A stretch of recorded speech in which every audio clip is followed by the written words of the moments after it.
Hello everyone, my name is Zenitsu and I'm back with another episode of DigiTopics. So today I'm going to be talking about trying to get into your Mega, and Megas being some of the most powerful Digimon in the game. Obviously, players want to try to get into them as quickly, efficiently, or powerfully as they possibly can, so that way they could try to get into a more advantageous board state than the opponent. Megas are a pretty interesting card type because obviously they are, for the most part, the final form of a evolution chain, and there are a couple of different approaches I've seen players adopt other than just raw playing the Mega or trying to warp Digivolve into the Mega.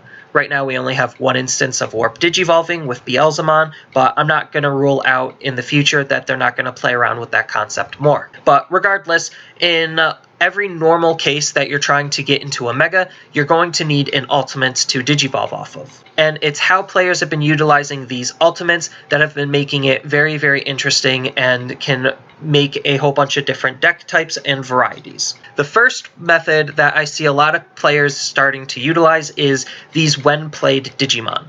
So these when played Digimon have usually very, very powerful effects, and then they incentivize you playing them for the cost, and then they're basically a vanilla after that. So what better way to utilize the vanilla body that's left behind than to use it to Digivolve into your Mega with? Now, sometimes they will give off an inheritable ability, but their stats will be adjusted accordingly. But for the most part, we could kind of see this very similar pattern where it's 7 costs to play, 3 to evolve, and 7,000 DP if it doesn't give off an inheritable skill. And if it does, then it'll have its DP adjusted to 6,000. Then the second method that I see a lot of players utilizing is these vanilla value Digimon. So these vanilla value Digimon will come in a couple of different varieties, but more commonly, players will play the ones that are cheap to Digivolve with. You could play the ones that are cheap to play, so having a 5-costed ultimate versus a 7, that's a whole 2 memory, which could be a big deal.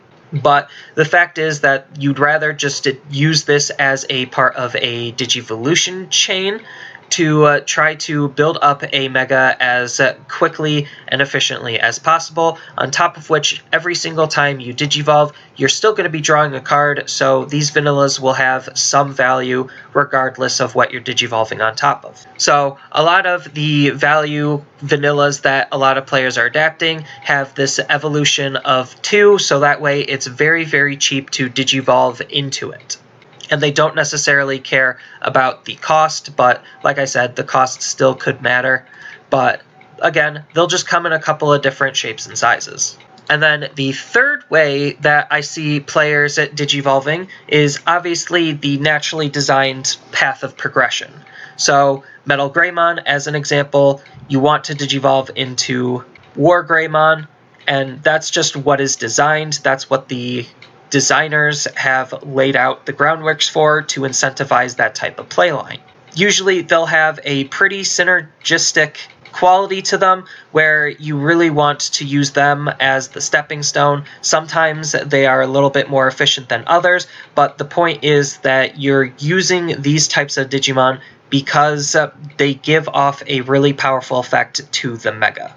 So those are generally the 3 ways players like to Digivolve into their Megas, and I thought it was pretty interesting to note because depending on which approach that you take and what Megas you're trying to play, it could drastically change the way a deck can be built, and as a result, it could be changing the way a player might want to play the game. That's kind of it for this video. As always, feel free to tell me your thoughts down in the comments section below. And as always, don't forget to like and subscribe for more content, and I will see you in the next video.